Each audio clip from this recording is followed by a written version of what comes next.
Good afternoon, everyone. My name is Lieutenant Colonel Ken Field. I'm here as your Master of Ceremonies for this wonderful Wreaths Across America ceremony. This is taking place in over 1,400 locations across the United States, and actually in some foreign areas also, where some of our service members are buried overseas. And it happens every year, and three main reasons why we do this. We obviously want to remember those who have come before and have fallen. We want to honor those that currently serve and have served. And also, near and dear to my heart, we want to educate the youth of the importance of these freedoms that we have because of all this service that has come prior to us.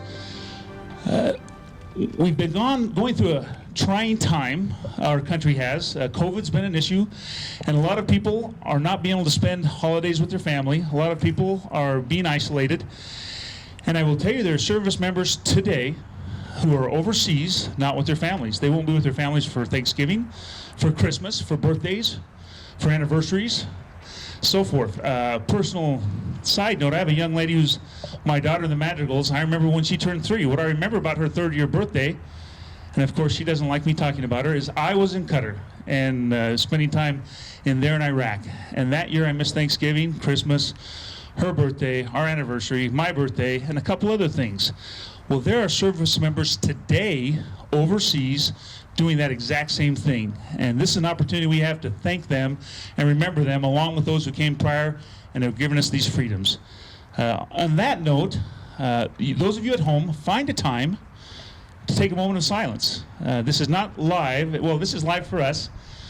But think about those sacrifices that these people have given, and think about the things they have done to allow us these freedoms. Because we are truly blessed to have the opportunities that we have in this country and the freedoms. And that comes at a price. And people are paying that price even today. And we should never forget that and the importance of it. At this time, we are fortunate to have the Madrigals, and they're going to start off by singing the national anthem. And this is the Dixie High School Madrigals. Come on up.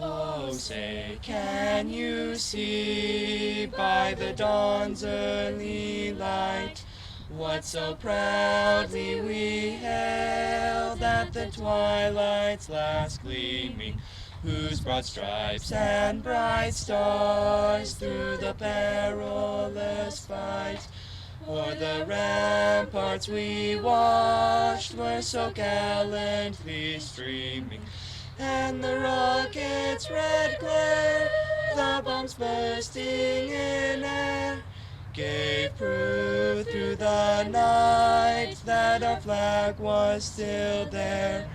Oh, say, does that star-spangled banner yet wave o'er the land of the free and the home of the brave?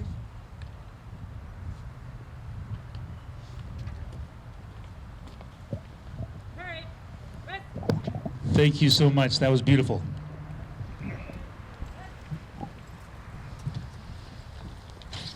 At this time, I would invite Pastor Rick Nerud from the Calvary Chapel, St. George, who also served in the U.S. Marine Corps from 85 to 93, to offer the invocation.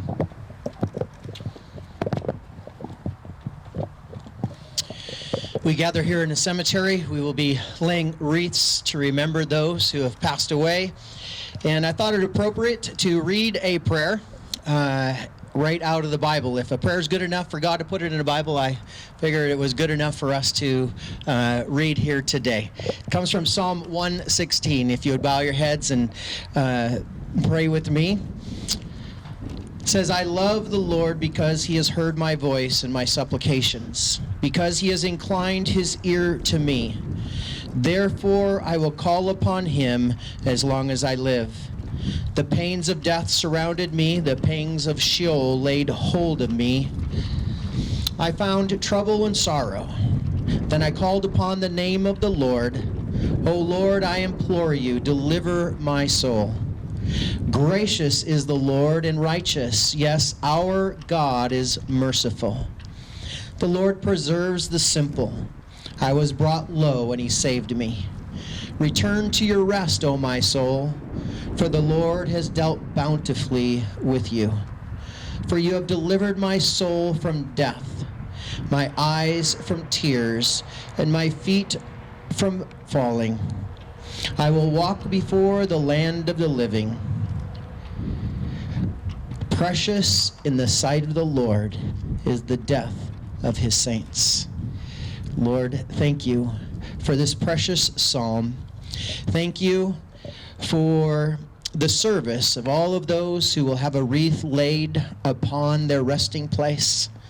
But Lord, ultimately, you are our rest. And we thank you that that rest comes through your precious Son, Jesus Christ. And it's in his name we pray. Amen.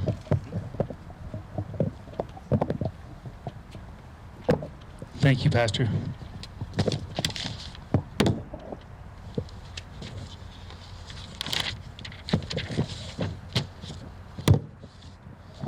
At this time, we're going to have the ceremonial wreath dedication for all services.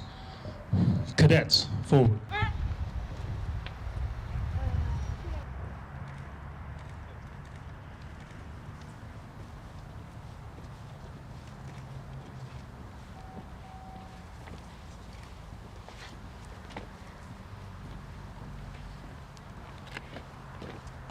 Feet out. Halt. Face.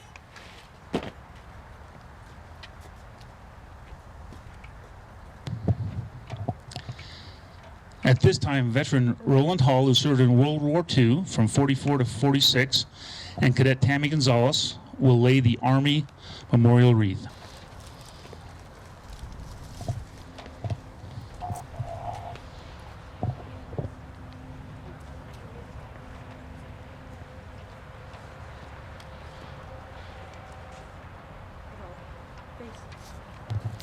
At this time, Rick Matthews served in the Marine Corps from 1981 to 2002, along with Cadet Colin Luck, will lay the Marine Corps wreath.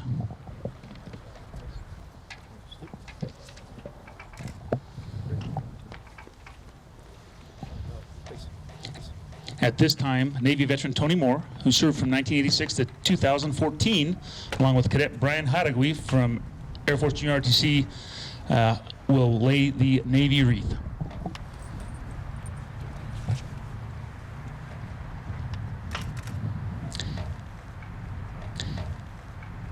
At this time, Major Jennifer Faru, who served from 1992 to 2013, and Cadet Seth Bush will lay the Air Force wreath.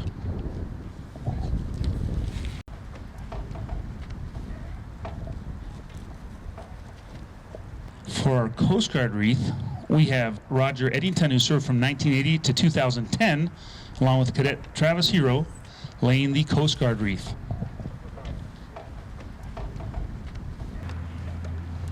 We have our American Legion Region Commander, who served in the Air Force from 1967 to 1973, Marty Bigby, along with Cadet Colin Burns, laying the Merchant Marine wreath.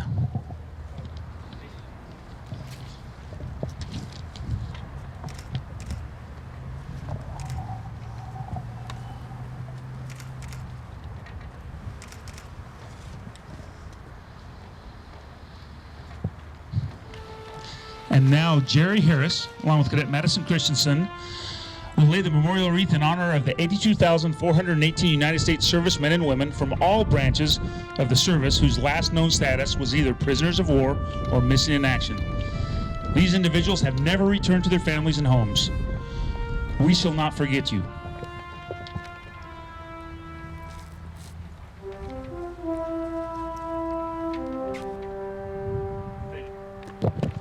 Thank you. You may now be at ease.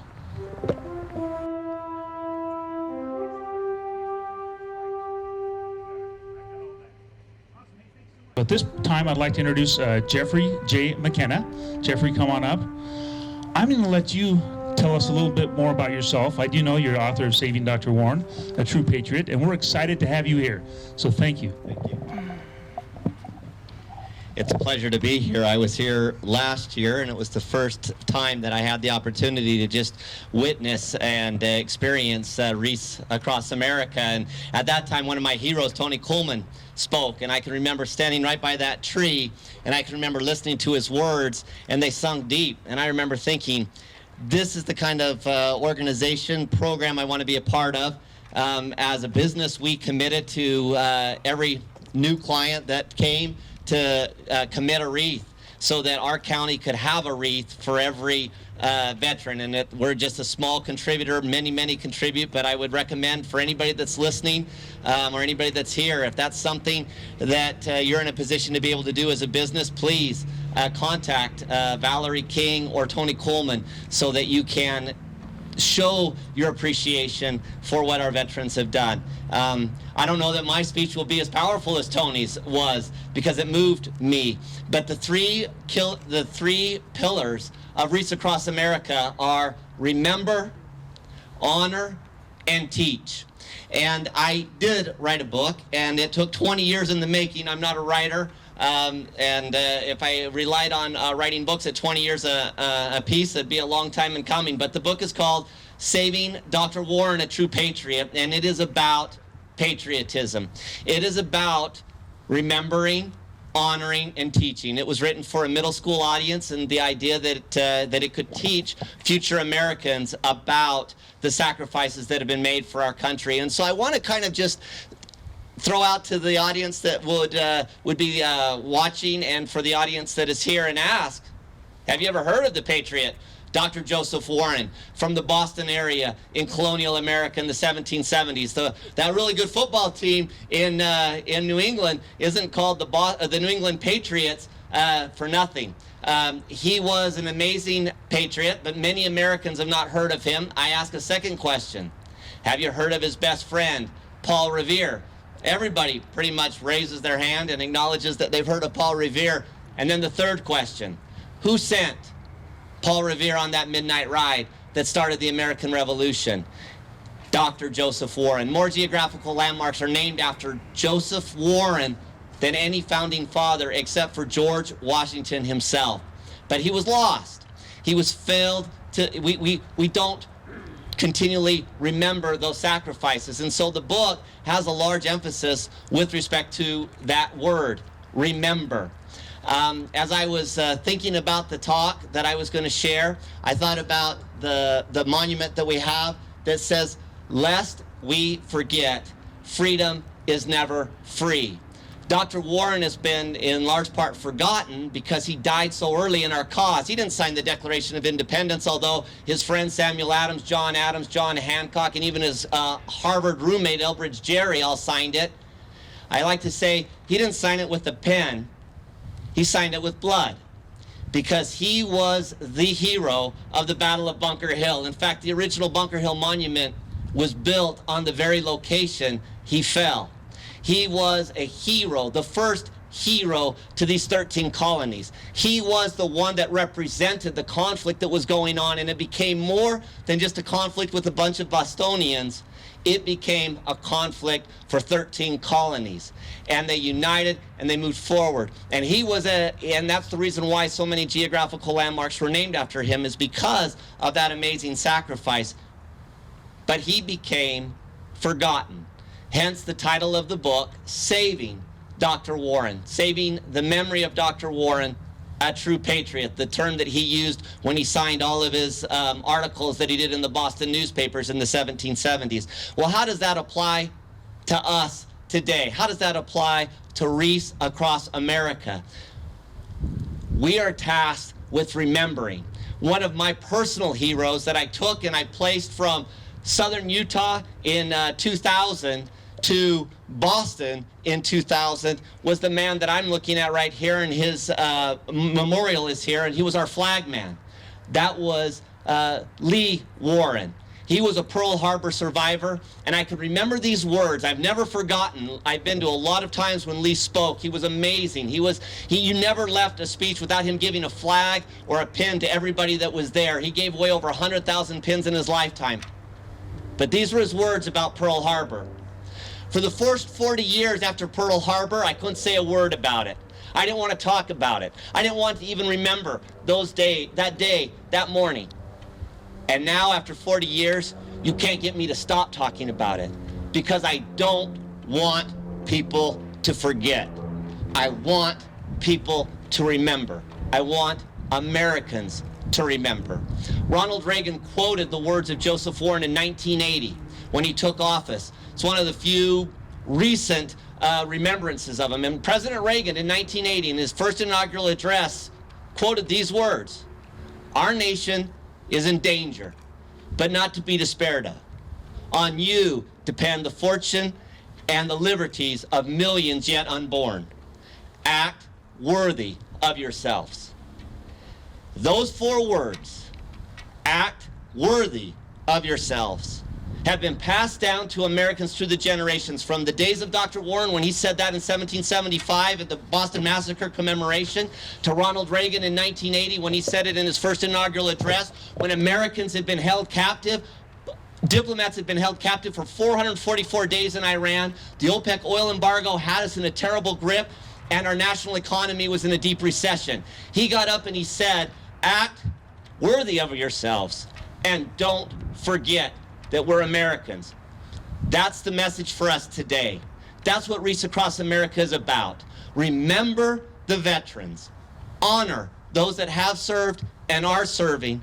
Remember the 1,350,000 veterans that gave their lives for our country, starting with the 1770s and those that were there with Dr. Joseph Warren, to the very ones that are now serving us overseas. Remember them. Wreaths Across America does that. And the last item, teach. Teach. You watch those young cadets come up and be part of the ceremony, and your heart swells. And you think, how can we teach more? How can we get the word out to more of the future of our country? Young Americans. And that's part of our mission to do. That's part of what Wreaths Across America does. It's a great opportunity to be part of such an amazing organization, to have had the chance to share a little as a speaker at this program. And I do it with great honor, and great honor for those that have given so much. Thank you.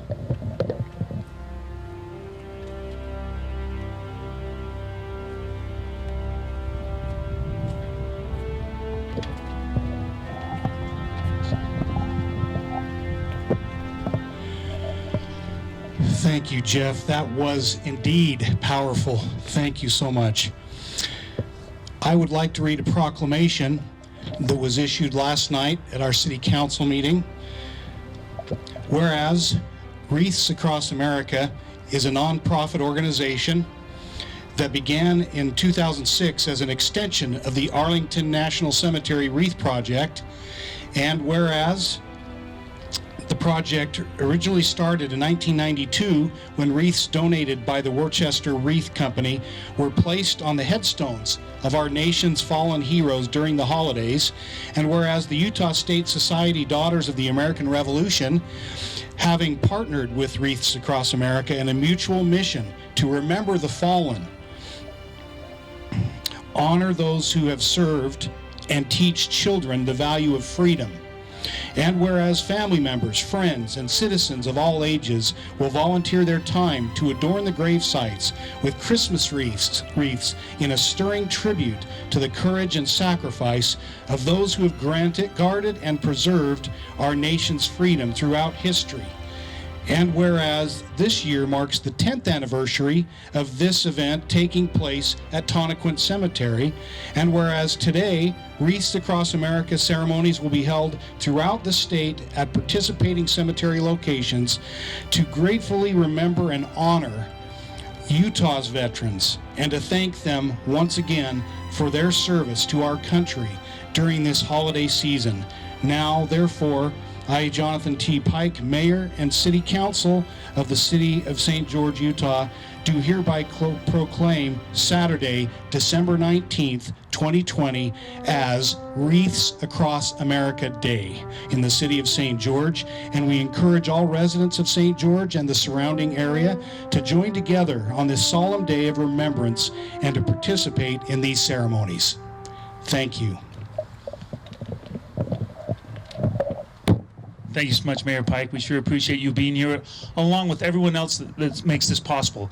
I now have the privilege to present from our chapter of the Daughters of American Revolution, Valerie King. And while Valerie's coming up, cadets, forward.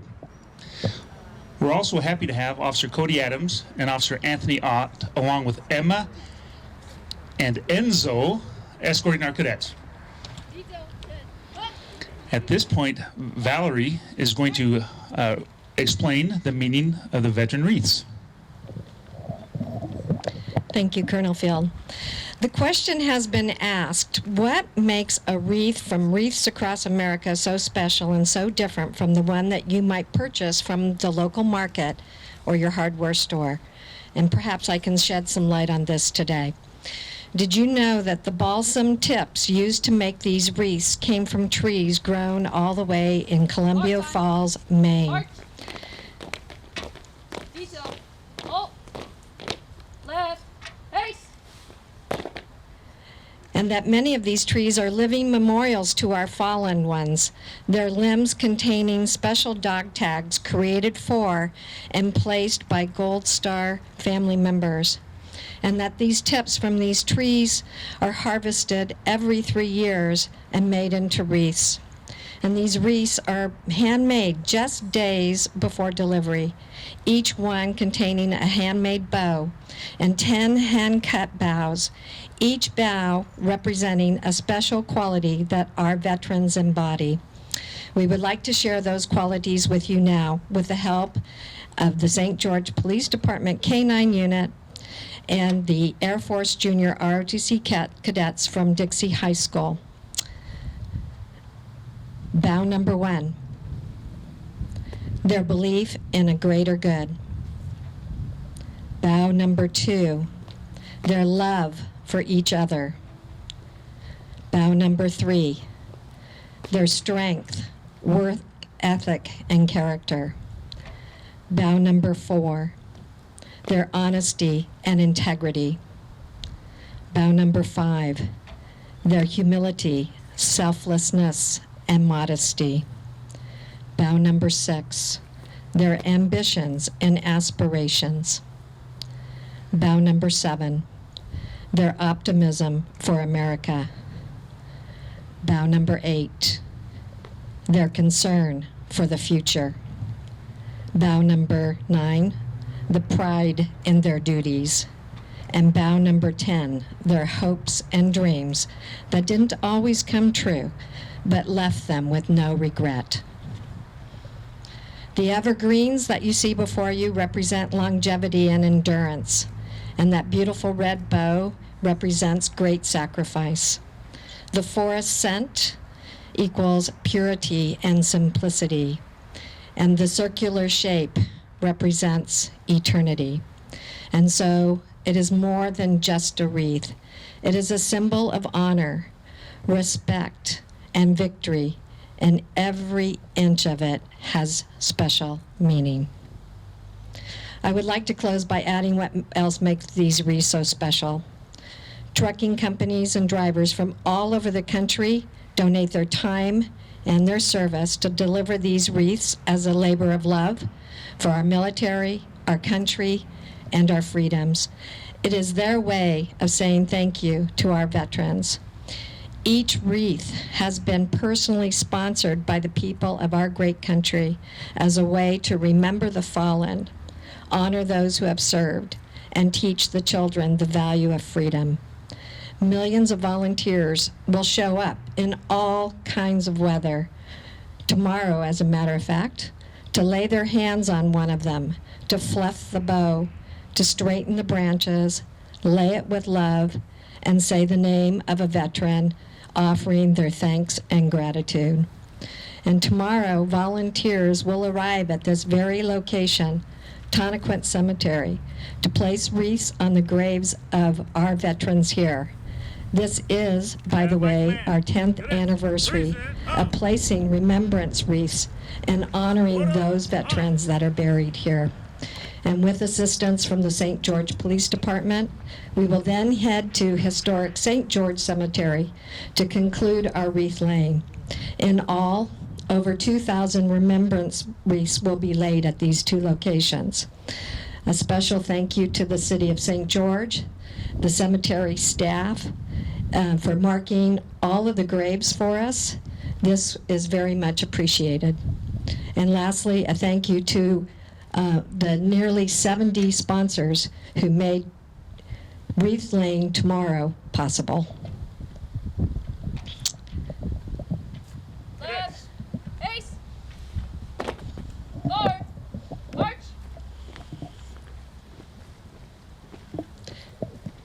Thank you to the St. George Police Department K-9 unit, and of course, our cadets from Dixie High School.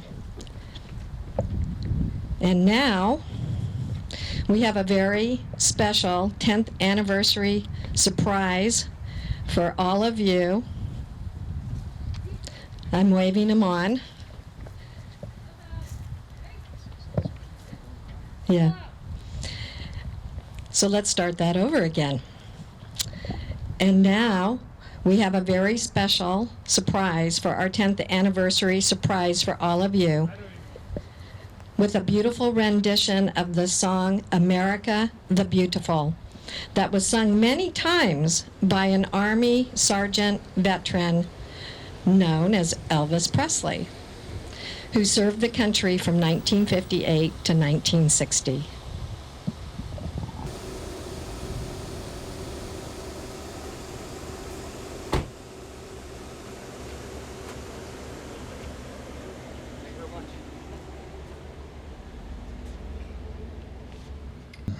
Elvis, it's all you. And it's actually Kevin Conley, but still, we like Elvis. People call me Kelvis too. Oh, beautiful, oh, spacious skies, for amber waves of grain, for purple mountains, majesty above thy fruited plains. America, America, God shed his grace on thee, and crown thy good with brotherhood from sea to shining sea. Oh, beautiful, for spacious skies, for amber waves of grain, for purple mountains, majesty above the fruited plains. America, America, God shed his grace on thee, and crowned thy good with brotherhood from sea to shining sea. America, America, God shed his grace on thee, and crowned thy good with brotherhood from sea to shining sea.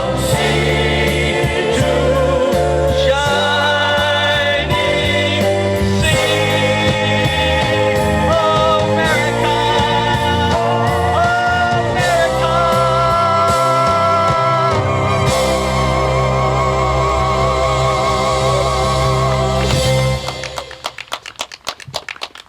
Thank you very much. Thank you so much again. That was awesome. We appreciate it. We have, at this point, we're closing. Cadets, 10 shut. Dismissed.